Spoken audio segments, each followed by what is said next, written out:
Gürcüstan Azərbaycanlılarının məlumat platforması icma olaraq bugün Qardabani Bələdiyyəsinin Birlik kəndindəyik. Birlik kəndində bugün sizə çox maraqlı bir muzey təqdim edəcəyik. Ümumiyyətlə etnoqrafiya hər bir xalqın bir dəyəridir və onun keçmişini ən gözəl şəkildə təsvir edən bir muzeydir. Və çox təəssüf olsun ki, Gürcüstan Azərbaycanlılarının hələ bir etnoqrafiya muzeyi yoxdur. Və ona görə də bu ən yaxşı fürsətdir bizim yeni nəsil üçün, orta nəsil üçün və o adamlar üçün ki, hansı ki etnoqrafiya muzeyinin nə olduğunu, milli mədəni dəyərlərin nə olduğunu və bu əşyaların nədən ibarət olduğunu əgər bilmirsinizsə, biz sizi yaxından bugün tanış edəcəyik. Biz Birlik kəndində Növrəstə xanımın evindəyik və onun şəxsi təşəbbüsü ilə yaradılmış etnoqrafiya muzeyi deyək. Növrəstə xanım, çox sağ olun. Təşəkkür edirik ilk növbədə qapılarınızı bizə açdığınıza görə və belə bir gözəl təşəbbüs üçün. Və inanın ki, heç bir zaman ağlımıza gəlməzdir ki, bu çətin bir dövrdə kimsə bu qədər əşyaları toplaya, hətta ki, indi əşyalarla biz yaxından tanış olacağıq və bu əşyaların hamısı necə bir qədim əşyalardır, heç biri yeni deyil. Və bunun üçün ilk növbədə sizə təşəkkür edirik ki, mənim özüm də hətta baxdıqca bəzi əşyaları tanımadım, bilmədim ki, əslində bu bizim milli mədəni irsimizin bir hissəsidir. Belə bir təşəbbüs sizdə hardan yarandı və necə oldu ki, artıq bunları toplamağa başladınız və belə bir kritik krizis dönəmində belə bir şeyin yaranmasına tək vasitəçi oldunuz? Samirə xanım, əslində mən sizə təşəkkür eləməliyəm ki, diqqət ayırıb vaxtınızı, səmərəli vaxtınızı mənim muzeyimə baxmaq üçün gəlmişsiniz. Əlbəttə, hər bir xalqın tarixi var və hər bir xalq öz tarixini qorumalıdır, gələcəyi ötürməlidir. Mən də düşündüm, tələbə olarkən Bakıda muzeylərə gedərkən düşündüm ki, mən də belə bir muzey təşkil eləməliyəm. Düzdür, muzeydə olan eksponatlarımın əksəriyyəti öz evimizdə var idi. Nənəmlə, babamla qalma.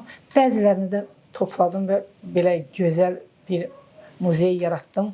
Eyni zamanda dərs dediyim şagirdləri muzeyə gətirirəm və onlara muzey haqqında, muzeyin nə olduğunu və muzeydəki eksponatların bizim keçmişimizdə nənə-babalarımızın məişətdə istifadə elədikləri qab-qacaq olduqları haqqında məlumat verirəm. Uşaqlara çox gözəl təsir edilir. Mən də uşaqlar sevinəndə mən də sevinirəm ki, belə bir muzey yaratmışam və bugün xalqıma, şagirdlərimə bunun səmərəsi var. Bir qadın olaraq bu otaqda mənim ən çox diqqətimi çəkən güzgü oldu və ilk gələncə baxdım güzgüyə. Və hətta siz qeyd etdiniz ki, bu güzgünün çox maraqlı bir tarixçəsi var. Və hətta bu güzgü çox önəmli bir şəxsə aiddir. Ancaq siz bunu qoruyub saxlayıbsınız. Bəli, bəli. Samirə xanım, baş güzgü böyük Azərbaycanımızın yaxçısı olmuş Abdullah Şaiqin anasının cehizidir. Hətta bu yaxınlara qədər onun qadının adını da bilirdim, nəsə unutmuşam. Güzgü onun cehizidir. Bu güzgünü mənim muzeyimə hədiyyə veriblər. Bir müəllim ailəsindən, Qardabanidə bir müəllim ailəsində mənim muzeyimə hədiyyə verdilər onu. En qədər əşyalar var və İndi bunları ümumiyyətlə tapmaq mümkün deyil.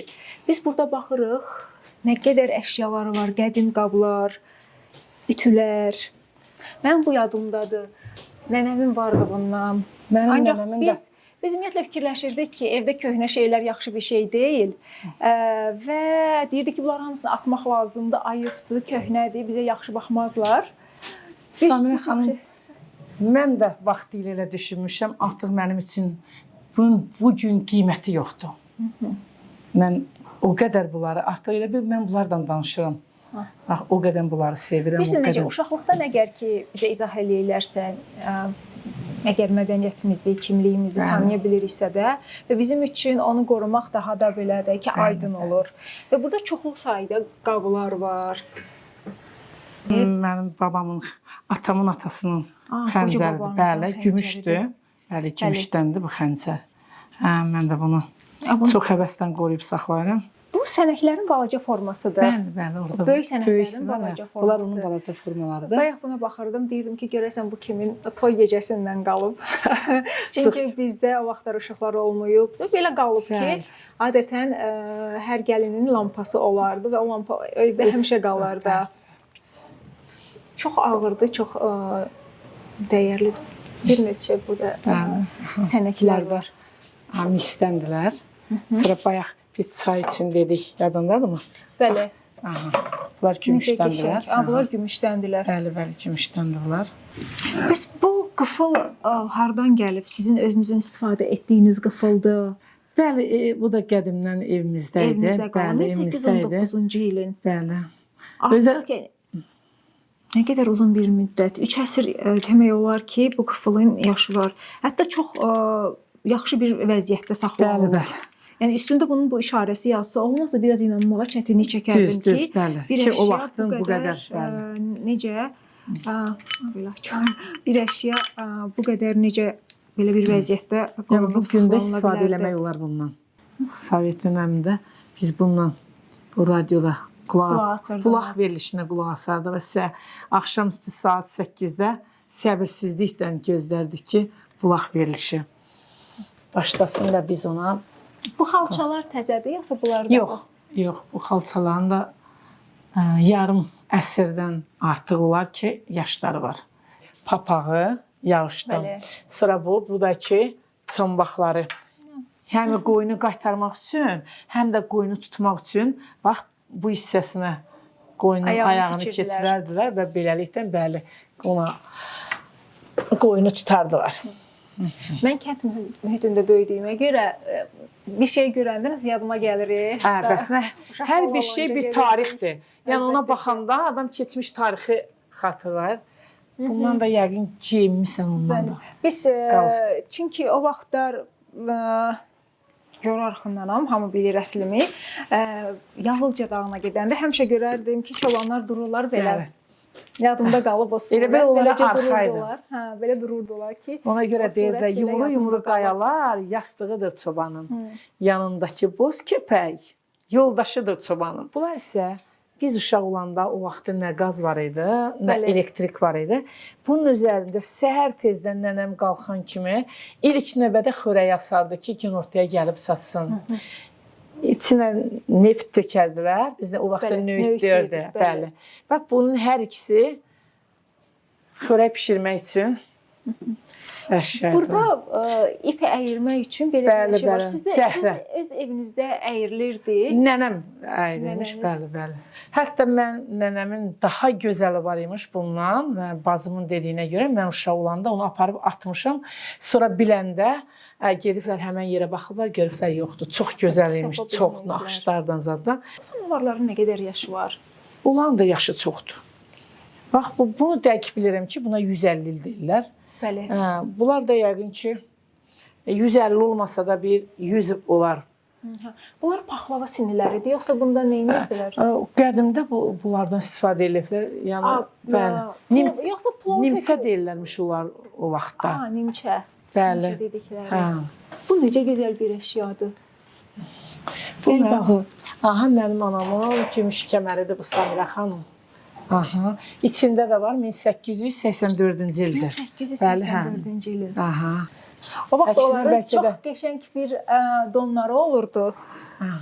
Elə belim ancaq gəlib, biraz yaxşı gəlib. Necə qəşəngdir. Əksinə mən elə gəlir ki, bunları istifadə edəndə bunlar sevinir. Çox gözəldir, çox gözəldir. Əl işlərinin incəliyi, gözəlliyi. Bunlar da zümrüd, bax belə qaşlar.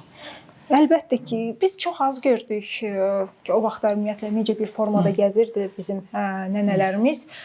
Hətta yadımdadır ki, çox təəssüf edici bir haldır ki, Sovet dağılandan sonra çətin bir iqtisadi böhran idi.